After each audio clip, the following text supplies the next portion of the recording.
بسم اللہ الرحمن الرحیم۔ السلام علیکم۔ شوہر میری کنواری نند کو اکیلے شہر کیوں لے جاتا؟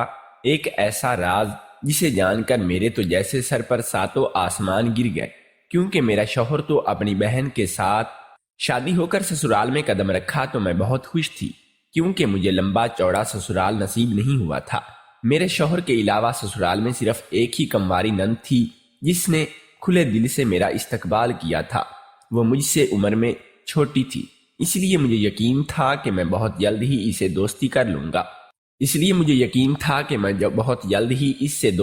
لوں گی۔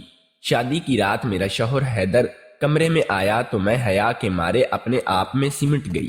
یہ میری اور حیدر کی پہلی باضابطہ ملاقات تھی، کیونکہ رشتے سے لے کر اب تک میں نے حیدر کو صرف تصویر میں ہی دیکھا تھا۔ ہمارے خاندان میں شادی سے پہلے لڑکے سے پردہ کرنے کا رواج تھا، اور اسی وجہ سے میں بھی حیدر کو دیکھ نہیں سکتی تھی۔ اب جب میری نگاہ حیدر پر پڑی تو کچھ دیر تک میری سانسیں تھم سی گئیں۔ حیدر جیسے تصویروں میں نظر آتے تھے، وہ اس سے کہیں زیادہ خوبصورت اور وجیحہ انسان تھے۔ میں نے گھبرا کر نظر جھکا دی اور اپنی ہی گھونگھٹ میں چھپنے لگی۔ دل میں ایک عجیب سی کیفیت پیدا ہو گئی تھی اور میں اپنے ہی جذبات سمجھنے سے قاصر تھی۔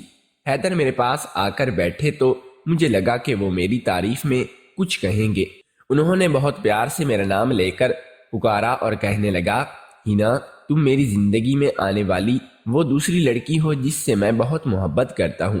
حیدر کے منہ سے دوسری لڑکی کی آواز سن کر میرے سارے جذبات ایک طرف ہو گئے اور میں حیرت سے ان کی طرف دیکھنے لگی تھی۔ وہ مسکرا کر کہنے لگے کہ پریشان نہ ہو، میری پہلی محبت رمشا ہے۔ رمشا میری نند کا نام تھا، اور یہ سن کر مجھے کچھ ایسا نام ہوا کہ وہ کسی غیر لڑکی کی بات نہیں کر رہے، لیکن کہیں نہ کہیں اس احساس نے مجھے مجروح کر دیا تھا کہ میں ان کی زندگی میں پہلا مقام نہیں رکھتی۔ شادی کی رات جب میں ان سے اپنے بارے میں کچھ خوبصورت الفاظ سننا چاہتی تھی، وہ مجھے اپنی بہن کے بارے میں بتانے لگے تھے۔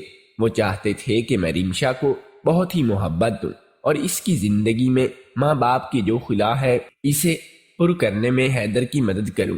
کافی دیر حیدر میرے پاس بیٹھے رمشا کے قصے سناتے رہے اور میں دل ہی دل میں کلستی رہی۔ میں جو گھر میں قدم رکھتے ہوئے رمشا سے دوستی کرنے کے بارے میں سوچ رہی تھی، اچانک ہی میرے دل میں اس کے لیے بدگمانی اور حسد نے جنم لے لیا تھا۔ میں جان گئی تھی کہ حیدر کو رمشا بہت ہی عزیز ہے اور وہ اسے سب سے زیادہ محبت کرتے ہیں۔ شادی کی رات حیدر نے مجھے بتایا کہ رمشا کافی عرصہ سے بہت ہی زیادہ بیمار رہتی ہے اور اس کے علاج کے لیے دونوں بہن بھائی ہر ہفتہ شہر جاتے ہیں، کیونکہ اس کا علاج شہر کے کسی بڑے ڈاکٹر سے چل رہا ہے۔ رمشا کی بات سن کر تو مجھے اور بھی زیادہ غصہ آنے لگا کہ وہ میری مددگار نہیں بلکہ میرے لیے ایک بوجھ بننے والی تھی۔ میری شادی کے ارمانوں بھری رات رمشا کے قصوں کی نظر ہو گئی تھی، اور اس کے بعد میرے شوہر حیدر نے جب مجھے وقت دینا چاہا تو میرا دل ان کی طرف سے پوری طرح ہی اچاٹ ہو چکا تھا۔ میرے ذہن میں صرف اور صرف رمشا بس گئی تھی۔ اگلے دن صبح جب میں نے کمرے سے نکلی تو اپنے تک رمشا اپنے کمرے میں سوئی ہوئی تھی، اور مجبوراً مجھے اپنے لیے خود ہی ناشتہ بنانا پڑا، اور یہ سوچ کر مجھے بہت ہی خوف آ رہی تھی کہ شادی کے پہلے ہی دن مجھے باورچی خانے کا کام کرنا پڑ رہا ہے۔ حیدر بھی مزے سے سو رہے تھے اور انہیں بھی اس بات کا احساس نہیں تھا کہ میں ان کی نئی نویلی دلہن ہوں۔ بہت ہی برے دل کے ساتھ میں نے چائے کا ایک کپ بنایا اور اکیلی ہی صحن میں چارپائی پر بیٹھ کر چائے پینے لگی۔ ساتھ ہی ساتھ میں گھر پر نظر دوڑا رہی تھی کہ ایک چھوٹا سا مگر نہایت ہی صاف ستھرا اور سلیقے سے سجا ہوا گھر تھا۔ حیدر کے ماں باپ بہت عرصہ پہلے ہی وفات پا گئے تھے، اور حیدر نے ہی نوکری کے ساتھ ساتھ رمشا کی بھی پرورش کی تھی، اور وہ بھی رمشا کے لیے اس کی ماں بھی تھی اور باپ بھی۔ شادی سے پہلے جب میرے گھر والوں نے مجھے بتایا کہ میری ایک چھوٹی کنواری نند گھر میں موجود ہے تو مجھے بہت ہی خوشی ہوئی۔